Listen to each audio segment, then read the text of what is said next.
শেখ হাসিনা তার পুত্র সজীব ওয়াজেদ জয়কে শুনতে পাবেন, এবং মা এবং পুত্র একসঙ্গে এক মঞ্চে, এটা সম্ভবত প্রথম, মানে বিদেশের মাটিতে এটা প্রথম। ফলে আরো কৌতূহল বেশি তৈরি হয়েছে। এর সঙ্গে ধরুন নিউ ইয়র্ক থেকে এসছেন মোহাম্মদ আলী সিদ্দিকী, যিনি হিউম্যান রাইটস এর সংগঠনের কর্ণধার। তিনি এর আগে যা ভারতের প্রেস ক্লাবেতে অনুষ্ঠান করেছিলেন।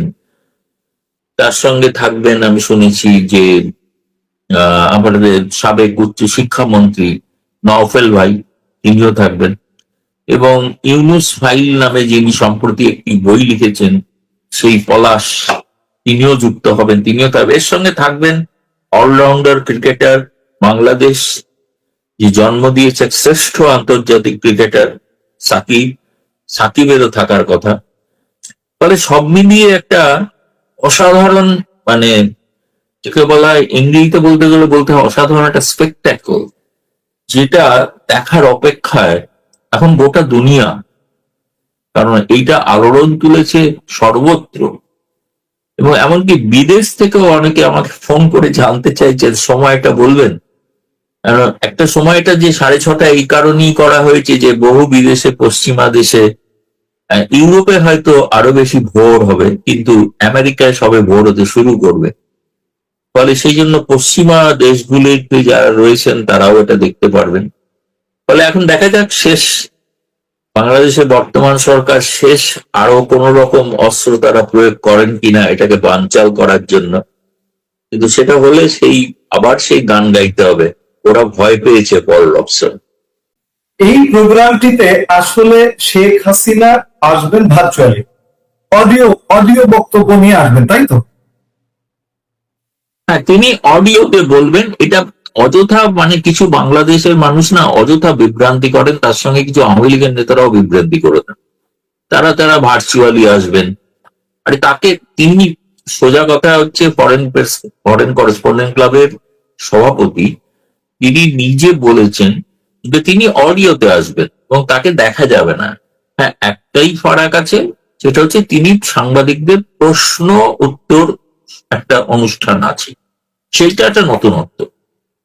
কিন্তু তিনি যতক্ষণ প্রোগ্রাম চলবে তিনি কিন্তু অনলাইনে ততক্ষণ অ্যাভেলেবেল থাকবেন, ততক্ষণ থাকবেন।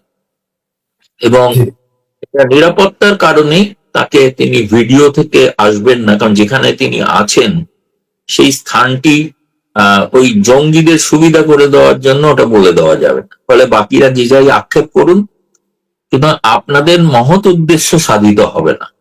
আপনারা ওনাকে এখানে ভারতের যে নিরাপত্তা ঘেরাটোপে আছেন এটা টপকে তার আপনারা মানে কেশাগ্র স্পর্শ করতে পারবেন। সুতরাং সেটা ভেবেই তাদের নিয়ে যা খুশি সমালোচনা করুন।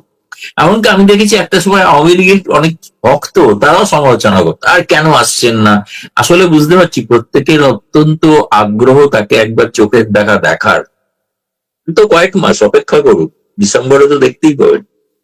আমি এই জিনিসটা একাধিকবার ব্যাখ্যা করেছি যে আজকের প্রযুক্তি প্ল্যাটফর্মের কল্যাণে একটা ভিডিও বিশ্লেষণ করে বলে দেওয়া যায় যে পৃথিবীর কোন প্রান্তে তিনি আছেন।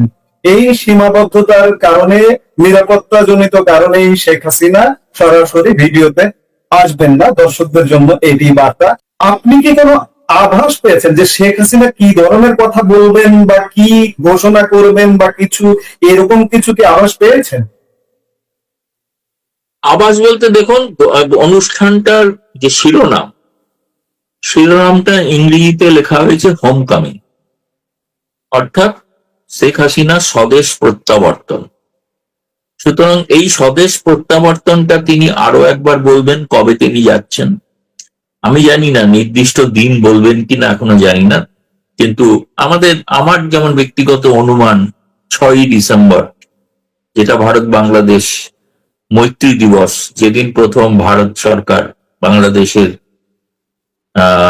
জায়মান সরকারকে স্বীকৃতি দিয়েছিল আনুষ্ঠানিকভাবে, সেই দিনটা নিশ্চয়ই একটা গুরুত্বপূর্ণ দিন। তার থেকে 10 দিন পরে পাকিস্তান বাহিনী আত্মসমর্পণ করেছিল। ফলে 16ই ডিসেম্বর এবার কারা আত্মসমর্পণ করেন সেটাও দেখার বিষয় আছে। আর তিনি কিভাবে যেতে পারেন তার একটা আভাস ইঙ্গিত দিতে পারেন। এবং তিনি নেতা নেত্রী সঙ্গে নিয়ে যাবেন কিনা সেটা সম্পর্কে একটা আলোকপাত করতে পারেন। সাংবাদিকরা যদি যা যেতে চান তাদের নিয়ে তিনি যাবেন কিনা সে বিষয়ে আলোকপাত করতে পারেন। এবং তিনি বাংলাদেশের যে রাজনীতির কথা, তো আমি জানি না তারা রাজনীতি বলতে কি বোঝেন, বাংলাদেশের যে বর্তমান অবস্থা তিনি কেন যেতে চাইছেন সেটা ব্যাখ্যা করবেন। তিনি ক্ষমতা প্রধানমন্ত্রী হওয়ার জন্য যাচ্ছেন না, এটা ভুল ধারণা। তারেক রহমান তখনই দেশে এসেছিলেন যখন তিনি নিশ্চিত হবেন তিনি প্রধানমন্ত্রী হবেন, তাই না? আর তিনি তো শেখ হাসিনা তো কোনো মুচলেখা দিয়ে আসেননি যে আমি বিদেশে আছি কিন্তু রাজনীতি করবো না। কেউ কেউ তো মুচলেখা দিয়ে গিয়েছিলেন না 111 সরকারের কাছে, রাজনীতি করিব না, সেই শর্তে তাকে যেতে দেওয়া হয়েছিল বিদেশে। বিদেশে থেকে তিনি রাজনীতি করেছেন এবং রাজনীতির এক একটা ব্যাখ্যা। এখন তিনি বাংলাদেশের বর্তমান অবস্থা, মানুষের দুর্দশা, তিনি যে বাংলাদেশ ছেড়ে চলে এসেছিলেন সেই বাংলাদেশের আজকের কি অবস্থা, সেই নিপীড়িত দুস্থ মানুষের জন্য তার কাছে মনে হয়েছে এই নয়াদিল্লির আরাম কেদারা এটা কোনো সঠিক জায়গা নয়, সঠিক স্থান নয়। এভাবে তিনি কতদিন থাকবেন? থাকা সম্ভব নয়। তিনি যদি মানুষের, তাকে তো আপনারাই তাকে তো উপাধি দিয়েছেন জননেত্রী। জননেত্রী জনতার যে বেদনা, জনতার যে বেদনা, জনতার যে কষ্ট, সেটার জন্য তাদের সমব্যথী হওয়ার জন্য, এরকম নয়, এরকম ভুল ধারণা হয়তো অনেকের হতে পারে যে তিনি পৌঁছে যাবেন আর মানুষের কষ্ট দুর্গ সব লাঘব হয়ে যাবে, তা হয়তো নয়। কিন্তু সমবেদনা জানানো, তার পাশে গিয়ে দাঁড়ানো যে আমি তোমাদের সঙ্গে আছি, তাতে আমার জীবনের ঝুঁকি থাকা সত্ত্বেও আমি আছি, এই বার্তাটা তিনি দিতে চান। এইটাকে যদি কেউ বলেন যে রাজনীতি, তিনি কোনো সরকার উৎখাত করার বার্তা দেবেন বলে আমার মনে হয় না। আমার মনে হয় দেওয়া উচিত না। এবং তিনি আমার থেকে কেন, তিনি অনেক প্রাজ্ঞ কূটনীতিবিদ, তিনি পৃথিবীর সব থেকে বেশি সময়ের তিনি প্রধানমন্ত্রী, তাও একজন নারী প্রধানমন্ত্রী। ফলে তার বেদনা, তার সমবেদনা যে কোনো পুরুষ নেতার থেকে ভিন্ন হয়। তিনি তো সকলের মাতৃসুলভ, তার মধ্যে একটা আচরণ আছে, ভূমিকা আছে না? ফলে সেই মায়ের স্নেহ নিয়ে তিনি বাংলাদেশের জনতা তার সন্তানদের কাছে যেতে চান। এটার জন্য রাজনীতি নেই।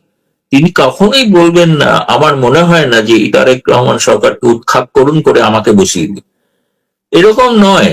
সেটা তো ভবিষ্যতের বিষয়। এখন নির্বাচিত একটা সরকার আছে, নির্বাচিত সরকার থাকুক, তারা মানুষের জন্য কাজ করুন। যদি কাজ না করতে পারেন, মানুষ তাদের বিরুদ্ধে ভোট দিয়ে তাদেরকে সরিয়ে দেবে। কিন্তু শেখ হাসিনা কোনো জন উত্থানের কোন রাজনীতিতে বিশ্বাস করেন না। তিনি মানুষের সমর্থনে, মানুষের ব্যালটের সমর্থনে তিনি ক্ষমতায় যদি আসতে পারেন তো আসবেন, কিন্তু তিনি কোনো অনৈতিক, অগণতান্ত্রিক উপায় ট্রেন জ্বালিয়ে দেওয়া, বাস জ্বালিয়ে যে কাণ্ডগুলো আগে আপনারা বাংলাদেশে দেখেছেন, সেটাই শেখ হাসিনা বিশ্বাস করেন না। তিনি গণতান্ত্রিক পথেই মানুষকে সঙ্গে নিয়েই তিনি একটি গণ আন্দোলন গড়ে তুলতে চান। সেটা সরকার উৎখাতের জন্য নয়, মানুষের দুঃখ কষ্ট লাঘবের জন্য। মানুষকে জাগ্রত করতে চান। আমরা এটাই বুঝি যে মানুষ যে আজকে দুর্দশার মধ্যে আছে, এই দুর্দশা নিয়ে সচেতনতা এবং জাগ্রত করতে চান। আপনি বিভিন্ন সময় আপনার সাক্ষাৎকারে বিভিন্ন সময় বলেছেন যে শেখ হাসিনা কোন পথে আসবেন, কিভাবে আসবেন। তো আপনার সঙ্গে যখনই আমরা যুক্ত হই তখনই অনেক আপডেট ঘটনা থাকে, আপডেট তথ্য থাকে। তো এই মুহূর্তে বাংলাদেশে এবং বহির্বিশ্বে আলোচনা আছে যে শেখ হাসিনা আসলে কোন পথে আসছেন এবং বাংলাদেশে এসে কোথায় কিভাবে থাকবেন, এই আলাপ আলোচনাগুলো আছে আমাদের কৌতূহলী দর্শকদের মধ্যে। এই বিষয়ে যদি আপনি একটা ব্যাখ্যা বা আপনি কতটুকু কি জানেন? না, আমার যতটুকু, শুনুন, আমি তো একবার ওনাকে প্রশ্ন করেছিলাম যে যদি কোনোদিন সুযোগ পান তাহলে কিভাবে যাবে। উনি বলেছিলেন আমি বেনাপোল পেট্রাপোল হয়ে পদ্মা সেতু আমার তৈরি করা, কেমন আছে পদ্মা সেতু, কেমন আছে আমার পদ্মা, সেটা দেখতে দেখতে যেতে পারি। এবং পথে গোপালগঞ্জ, টুঙ্গিপাড়া আসবে। ফলে সেখানে গিয়ে আমি নিজের জন্মস্থান, নিজের জন্মভূমি সেটা দেখতে চাই। সেখানে আমার পিতা রয়েছেন, সেই পিতার কল্যাণে এখানে আমি তার জন্য প্রার্থনা করতে যেতে পারি, এবং সেখান থেকে আমি নিশ্চয়ই ঢাকা শহরেও আসতে চাই। এটা তার স্বপ্ন, এটা তার, আমি বলছি না যে এই পথেই তিনি যাবেন, তবে এই স্বপ্নটা যখন আছে, তিনি কিন্তু বিমানে উড়ে চলে যাবেন এটা কেন জানি না, আমার বিশ্বাস হচ্ছে না। তিনি যে পথে এসেছিলেন সে পথে যাবেন, তিনি অন্য কোনো পথে যাবেন, নাহলে মানুষকে সঙ্গে নিয়ে তিনি যাবেন। সেটা যেতে গেলে তাকে সড়ক পথেই যেতে হবে, এবং সাধারণ মানুষ, কয়েক লক্ষ মানুষ তাকে রক্ষা করে নিয়ে যাবেন। ফলে সেই জন্য মানুষের জনস্রোতের মধ্যে দিয়ে তিনি যেতে চান, এটুকুই যতটুকু আমি জানি। এটা নির্দিষ্ট ঘোষণা কিছু আমি এখন জানি না 5 তারিখ উনি করবেন কিনা। আমার মনে হয় না এত আগে ঘোষণা করে দেবেন, কারণ তাহলে হয় কি, ওই পথে জঙ্গিরা তৈরি হয়ে থাকবে, জঙ্গিরা প্রস্তুত থাকবে। জঙ্গিরা তো হচ্ছে, কেউ কেউ তো হুমকিও দিয়েছে। জি, বাংলাদেশে প্রতিনিয়ত বোমা উদ্ধার হচ্ছে, বোমায় আহত হচ্ছে, নানা ঘটনা ইতিমধ্যে ঘটছে। আপনি যে ব্যাখ্যাটা দিলেন যে তিনি সড়ক পথে পদ্মা সেতু হয়ে ঢাকায় আসবে, আমরা কদিন আগে একটা ব্যতিক্রম ঘটনা দেখেছি। ভারতীয় হাই কমিশনার আপনার বন্ধু দীনেশ ত্রিবেদী সড়ক পথে বাংলাদেশে প্রবেশ করেছেন। তিনি প্রথম যখন প্রবেশ করলেন, এটা কি আমরা ট্রেলার বলবো? দীনেশ ত্রিবেদী কি দেখিয়ে দিলেন যে এই পথে শেখ হাসিনা আসবেন, এমন কোনো আলামত? দেখুন, এটা মানে আমি বলবো যে এটা একটা বিজ্ঞানসম্মত অনুমান, এবং এটা খুবই স্বাভাবিক। এটা ট্রেলার যেটা বলছেন আপনি, নিশ্চয়ই ট্রেলার হতে পারে না। দীনেশ ত্রিবেদী আমাকে এরকম কিছু বলেননি। উনি বলেছেন আমি তো বিমানে যেতেই পারতাম, কিন্তু বিমানে গেলে গোটা দেশটা তো আমি প্রথম যাচ্ছি, ফলে দেশটা দেখতে দেখতে যেতে চাই, ফলে সেই জন্য মানুষের মধ্যে দিয়ে যেতে চাই। এবং সীমান্ত আমি পেরিয়ে এসেছি ঠিকই, তিনি বলেছিলেন তার অপব্যাখ্যা ঘটেছিল। তিনি বলেছিলেন দুই দেশের মধ্যে আমি তো কোনো ফারাক দেখছি না, তাই না? দুটো দেশেরই জনতা একই ভাষায় কথা বলেন, একই রকম স্বপ্ন দেখেন, একই রকম ভাবেন। তো সুতরাং সেই কথার ভিত্তিতে তিনি ভূপেন হাজারিকার গানের কলি উল্লেখ করেছিলেন। এবং ভূপেন হাজারিকা তো, আপনারা তো মুক্তিযুদ্ধে অংশগ্রহণের জন্য সম্মান জানিয়েছিলেন, ফলে তার বক্তৃতাকে যদি কেউ নেতিবাচক ভেবে থাকে, তাহলে তার মানসিক চিকিৎসা হওয়া জরুরি। কারণ তিনি বিকৃত মানসিকতার মানুষ, তিনি স্বাভাবিক মানসিকতার মানুষ নন। তিনি যদি বিকৃত করে করেন, এই বিকৃত, এই তো মনস্তাত্ত্বিক, এই জন্য মনস্তাত্ত্বিকরাই বলেন এই ধরনের যারা, যখন যার মধ্যে, অর্থাৎ একটা সোজা কথায় বলা হয় না, একটা খোদ ধরা অথবা মানসিকতাটাই হচ্ছে ষড়যন্ত্র। আসলে কি ষড়যন্ত্র হচ্ছে কোন স্বাভাবিক প্রেমের কথাটাকে ষড়যন্ত্র বলা, এটা একমাত্র দানব ছাড়া কেউ ভাবতে পারে, তাই না? আসলে তারা তো ষড়যন্ত্র করেই তো এসছেন ক্ষমতায়, ফলে সবসময় ভাবছেন তাদের বোধহয় কেউ ষড়যন্ত্র করে সরিয়ে দেবে। তা নয়, মানুষের ভালোবাসায় তারা তাদের আবার ইতিহাসের রাস্তা ঘুরে ফিরে যাবে, এ বিষয়ে কোনো সন্দেহ নেই। ওনার আসার বিষয়ে আমরা একটা আলাপ করলাম। উনি এতদিনে নিশ্চয় উনি কোথায় থাকবেন, কি অবস্থায়, বাংলাদেশে জঙ্গি আক্রান্ত বাংলাদেশ, যেহেতু ওনার সঙ্গে কারা আসবেন, কারা আদালতে আত্মসমর্পণ করবেন এমন তালিকাও হচ্ছে, উনি বাংলাদেশে কোথায় কিভাবে থাকবেন এমন কোন আলাপ আলোচনা কি আছে কি? না, এটা মনে হয় তার জীবনের নিরাপত্তার কারণে এটা আপাতত গোপন রাখা হয়েছে, গোপন রাখা হয়েছে। এবং তিনি দেখুন, খুব স্বাভাবিক, তিনি যদি ঢাকা শহরে থাকতে না পারেন, তিনি গোপালগঞ্জে থাকবেন। গোপালগঞ্জের মানুষই হচ্ছে তার বর্ম, তাই না? তিনি তো অ্যাকচুয়ালি 5ই আগস্ট তিনি গোপালগঞ্জে যেতে চেয়েছিলেন, বলেছিলেন ওখানে গেলে আমাকে কেউ কিছু করতে পারবে না, আমি ওখানে যাই। কিন্তু আপনাদের সেনাবাহিনী, তারা একটা চক্রান্তের শরিক ছিল, তারা তাকে যেন যেন প্রকারানো দেশ থেকে বিদেশে পাঠিয়ে দেওয়া, একটা তারা জোর করে বিদেশে পাঠিয়ে দেওয়ার একটা পরিকল্পনা করেছিল। এবং ভারত সরকারকে জানিয়েছিল উনি যদি না যান এখানে, তাহলে তার হত্যা হতে পারে। ফলে ভারত সরকার অত্যন্ত উদ্গ্রীব শেখ হাসিনার জীবন নিয়ে। ফলে ভারত সরকার সে কারণে বলেছিলেন যে হ্যাঁ, আপনি পাঠিয়ে দেন।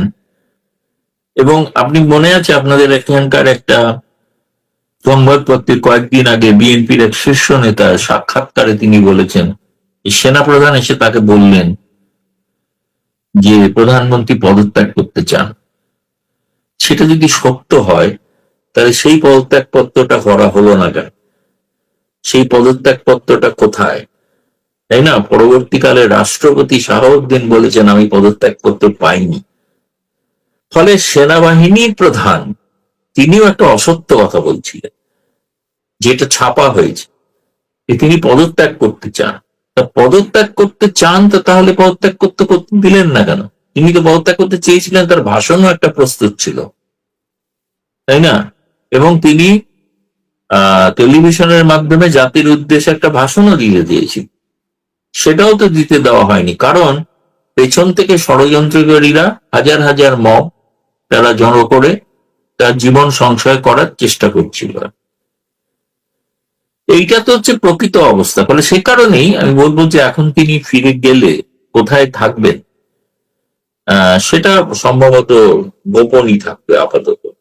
দেখুন, শেখ হাসিনার অনেক শুভানুধ্যায়ী তো সেনাবাহিনীর মধ্যেও আছেন, তাদেরকে কোন ঠাসা করে রাখা হয়েছে সেটা ঠিকই, কিন্তু তাদের সঙ্গে নিশ্চয়ই তার যোগাযোগ আছে, তিনি জানেন যে সেখানে তিনি থাকতে পারবেন কি পারবেন না।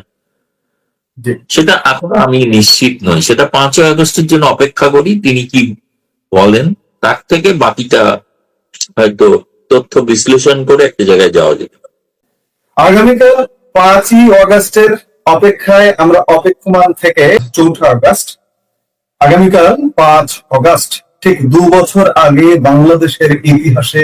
বাংলাদেশের ইতিহাসকে উল্টো পথে নিয়ে যাওয়ার একটা ষড়যন্ত্রের মাধ্যমে একটি নির্বাচিত সরকারের পতন হয়েছিল, এবং সেই তাৎপর্যপূর্ণ দিনটি আগামীকাল। এবং আগামীকাল সেই সময়ের প্রধানমন্ত্রী, যাকে বাংলাদেশ ত্যাগ করে ভারতে আশ্রয় নিতে বাধ্য করা হয়েছিল, তার একটি বিশাল কর্মসূচি আছে। আমরা সেটি নিয়ে আলাপ করবো, কিন্তু তার আগে একটু পূর্বাপর বিশ্লেষণ করে আমরা সেই আলাপে যেতে চাই। শেখ হাসিনার দেশে ফেরার প্রস্তুতি চলছে, এখন আর ঘোষণার মধ্যে নেই, আমরা এটি নিশ্চিত। সার্জিও করে ঢাকা সফর এবং 5 তারিখের কর্মসূচি, এই মুহূর্তে আপনি ঢাকার সরকারের বডি ল্যাঙ্গুয়েজটা কেমন দেখছেন, কিভাবে দেখছেন? ভালো প্রশ্ন। এবং আমি যেটা দেখতে পাচ্ছি সেটা হচ্ছে যে 5ই আগস্টের পর বাংলাদেশে যে একটা ধরনের উৎসাহ, উদ্দীপনা, কৌতূহল, এবং অনেকের ধারণা হয়েছিল বাংলাদেশ বোধহয় নতুন ভাবে গড়তে চলেছে, নতুন ভাবে গড়ে উঠবে, সকলের জীবনে সুখ, শান্তি, সমৃদ্ধি আসবে। 2 বছরের পরে আজকে কোনো বলার কোনো অপেক্ষা রাখে না। তাদের কাছে মনে হয়েছে 2024-এর 4 আগস্টের আগে পর্যন্ত বাংলাদেশটা ভালো ছিল। সেটা বাংলাদেশের অধঃপতনটা 5ই আগস্ট থেকে ঘটছে। এবং তাদের যে আমি দেখতে পাচ্ছি যে বর্তমান সরকার, তাদের যে প্রতিক্রিয়া, সাবেক প্রধানমন্ত্রী শেখ হাসিনা, তিনি কিছু বললেই, কোনো কর্মসূচি দিলেই তারা নড়ে চড়ে বসেন, অথচ তারা প্রকাশ্যে বলবেন তো আওয়ামী লীগ বলে তো কিছু নেই, তারা তো অপ্রাসঙ্গিক। এতটাই অপ্রাসঙ্গিক যখন, তখন তাদের নিয়ে এত চিন্তা ভাবনা কেন? ভারত সরকারকে ডেকে, তার হাই কমিশনকে ডেকে উদ্বেগ প্রকাশ করতে হয় কেন? অপ্রাসঙ্গিক তো, কোনো তো প্রভাব পড়বে না কিছু। তার মানে তারা জানেন যে এই 5ই আগস্টের থেকে বাংলাদেশের যে চাকা ঘুরিয়ে দিয়েছিল বলে আপনি বললেন, সেটি চাকা উল্টো পথে আবার সঠিক পথে ফিরে আসার একটা প্রত্যাবর্তন। এটা শেখ হাসিনার প্রত্যাবর্তন না, এটা বাংলাদেশের আবার স্বর্ণযুগের প্রত্যাবর্তনের যাত্রা নতুন শুরু হবে, সেইটা আমি অন্তত মনে করি। সে কারণেই এইরা, যারা সেই স্বর্ণ যুগের বাংলাদেশকে যারা চান না, যারা একটা অন্ধকার যুগ তৈরি করে রাখতে চান, এটা তাদের আতঙ্ক দেখতে পাচ্ছি। তাদের আতঙ্ক ফুলে ফেপে উঠেছে, এবং এমনটাই উঠেছে মানে নানা রকম বিভ্রান্তিকর মন্তব্য করছেন। কিন্তু ইতিহাসের চাকাকে রোধ করা যায় না, সেই চাকা ঘুরবেই, এবং এইবারের চাকা সঠিক পথে এগোবে বলে আমি দৃঢ়ভাবে বিশ্বাস করি। গতকালকে একটি ঘটনা ঘটেছে, আপনি সেটি উল্লেখ করলেন, যে ভারতীয় হাই কমিশনার দীনেশ ত্রিবেদী, বাংলাদেশের প্রধানমন্ত্রীর উপদেষ্টা, দুজনের মধ্যে বৈঠক হয়েছে, এবং মিনিস্ট্রি অফ এক্সটার্নাল অ্যাফেয়ার্স বা ফরেন অ্যাফেয়ার্স বিবৃতি দিয়েছে তারা যে তাকে বলে দেওয়া হয়েছে যে শেখ হাসিনা যেন ভারত থেকে কোনো রাজনৈতিক বক্তব্য বা বাংলাদেশ বিরোধী কোনো কর্মকাণ্ড করতে না পারে। এর তাৎপর্য কি? এর কি কোনো প্রভাব আছে ভারত সরকারের কাছে? মানে তারা তো তার মানে শেখ হাসিনার রাজনৈতিক বক্তব্য এবং রাজনীতিকেই ভয় পান, সেটাই সেই কারণে বলছেন। দেখুন, বাংলাদেশে সকলের প্রায় মুখ বন্ধ করে রেখেছেন, সেটা গণমাধ্যম থেকে শুরু করে রাজনৈতিক নেতা নেত্রী যারা কিঞ্চিত বিপক্ষে কথা বলতে পারেন, সমালোচনার সুরে কথা বলতে পারেন, সরকারি কাজকর্ম নিয়ে সমালোচনা করবেন, তাদের মুখ বন্ধ রাখার একটা প্রক্রিয়া আছে। এবার তারা চান প্রতিবেশী ভারতেও তাদের কার্যত সেটা হচ্ছে এক ধরনের নির্দেশ যে, এবং প্রথম কথা, বাংলাদেশ ভারতকে নির্দেশ দেওয়ার কি? ভারত সার্বভৌম রাষ্ট্র, বাংলাদেশও সার্বভৌম রাষ্ট্র, সেখানে তারা যা কিছু করছেন তাতে ভারত তো কোনো হস্তক্ষেপ করছে না। ভারত তো গিয়ে একবারের জন্য এখানকার হাই কমিশনারকে তলব করে বলেননি যে ওটা করবেন না, এটা করবেন না, চীনে যাবেন না, পাকিস্তানের সঙ্গে দচুক্তি করবেন না, এসব তো কখনো বলেনি ভারত। ভারত বাংলাদেশ সার্বভৌম রাষ্ট্র, তারা তাদের স্বার্থ যেটা বোঝেন ভালো, সেটা তার প্রতিক্রিয়া খারাপ হতে পারে, তারা যেটা মনে করছেন ভালো তারা তা করছেন, তাতে ভারত তো কোনোদিন হস্তক্ষেপ করেন। অর্থাৎ ভারতে কি ঘটছে, যে বা যেখানেই ইনি থাকুন, তিনি তাকে নিয়ে তাদের এত চিন্তা কেন? ফলে এটা তো অপ্রাসঙ্গিক বিষয় আমার মনে হয়। আমি যতদূর জানি সেটা হচ্ছে যে এখনো পর্যন্ত, সকাল পর্যন্ত আমি জানি যে যে অনুষ্ঠানটা হওয়ার কথা আছে ফরেন করেসপন্ডেন্স ক্লাবে সন্ধ্যা ভারতীয় সময় সন্ধ্যে 6:30টায়, সেটা লাইভ টেলিকাস্ট হবে। ফলে সেটা এখনো পর্যন্ত কিন্তু সেই প্রোগ্রাম মানে বাতিল কিছু হয়নি। দ্বিতীয়ত, শেখ হাসিনা সঙ্গে এটা ফরেন করেসপন্ডেন্ট ক্লাবের সমঝোতা বা বোঝাপড়া, যেখানে ভারত সরকার তো ফরেন করেসপন্ডেন্ট, ভারতীয় গণমাধ্যম তো দূরের কথা, বিদেশি গণমাধ্যমকে ভারত নির্দেশ দেবে এ তো সম্ভব নয়, তাই না? এই যে বিদেশি গণমাধ্যম, তো তারা তো বলবে ভারত আমাদের মুখ বন্ধ করে দিতে চাইছে, সে তো ভারতের পক্ষে লজ্জাজনক বিষয়। বাংলাদেশের লাজ লজ্জা বলে কিছু নেই, তারা যতটাই যে যাই মনে কর, তারা ভাবে নিজের আনন্দে নিজেরাই থাকেন, নিজেরাই একে অপরের পরস্পরের পিঠ চুলকান বা পৃষ্ঠপোষকতা করেন, যে তারা খুব দারুণ কিছু করছেন।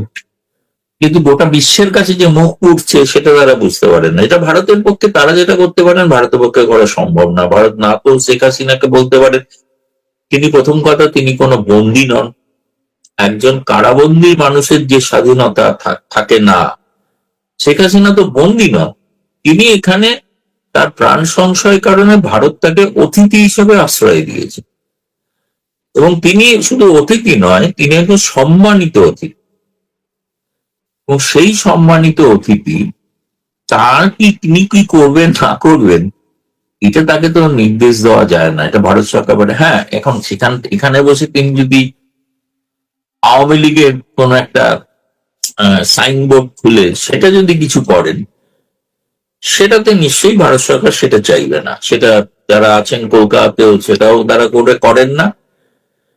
আর দ্বিতীয়ত, দিল্লিতে শেখ হাসিনা আছেন, তিনি সেখানে নেতা নেত্রী ইত্যাদি অনেকের সঙ্গে সাক্ষাৎ করছেন, সাক্ষাৎ করবেন, আগামী দিনেও করবেন। ফলে তাকে তো সেই বিধিনিষেধ আরোপ করা যায় না তার উপরে। ফলে এটা বাংলাদেশ বুঝতে পারছেন না। এটা আসলে তাদের, আমার মনে হয় তারা যে ভয় পেয়েছেন সেটাই বুঝতে, মানে এটা তো একমাত্র সেই বিখ্যাত পল রবসনের গানের একটা লাইন মনে পড়ে যাচ্ছে, ওরা আমাদের গান গাইতে দেবে না, পল রবসন, তাই না? তাই বলে কি পল রবসনের মুক্তির আকাঙ্ক্ষা কি বন্ধ হয়ে গিয়েছিল? তিনি তো গান গেয়েছেন, তাই না? এবং তার যে তাকে গান গাইতে দেওয়া হবে না, এই নির্দেশটাই গানের বয়ান, তাই না? আগামীকাল 5 অগাস্টের প্রোগ্রামটি আসলে কি ঘটতে যাচ্ছে ফরেন করেসপন্ডেন্টস ক্লাবে, এটির কি কোনো আভাস পেয়েছেন আপনি? আপনিও নিশ্চয়ই সেখানে উপস্থিত থাকবেন। না, আমি তো মানে সাংবাদিক হিসেবে সেখানে থাকবো, সাংবাদিক হিসেবে থাকবো। এবং আমি তো অবশ্যই, এটা খুবই, দিল্লিতে সাংবাদিক মহলের প্রবল সাড়া পড়েছে, এবং এতটাই সাড়া পড়ে ফরেন করেসপন্ডেন্ট ক্লাবে কিন্তু হাজার হাজার মানুষের জায়গা দেওয়ার কোনো স্থান নেই। সেই জন্য তারা একটা সকলকে বলেছিলেন রেজিস্ট্রেশন করতে। সেই রেজিস্ট্রেশন কয়েক ঘন্টার মধ্যে পূর্ণ হয়ে গিয়েছে। তারপরে বহু মানুষ আছেন, বহু সাংবাদিক আছেন, আমি বলছি, তারা অনেকেই স্থান পাবেন না। তো সেই জন্য তারা অনুরোধ করেছেন যে আমরা যে FCC YouTube channel, Facebook channel, সেখানে আপনারা সরাসরি লাইভে দেখুন।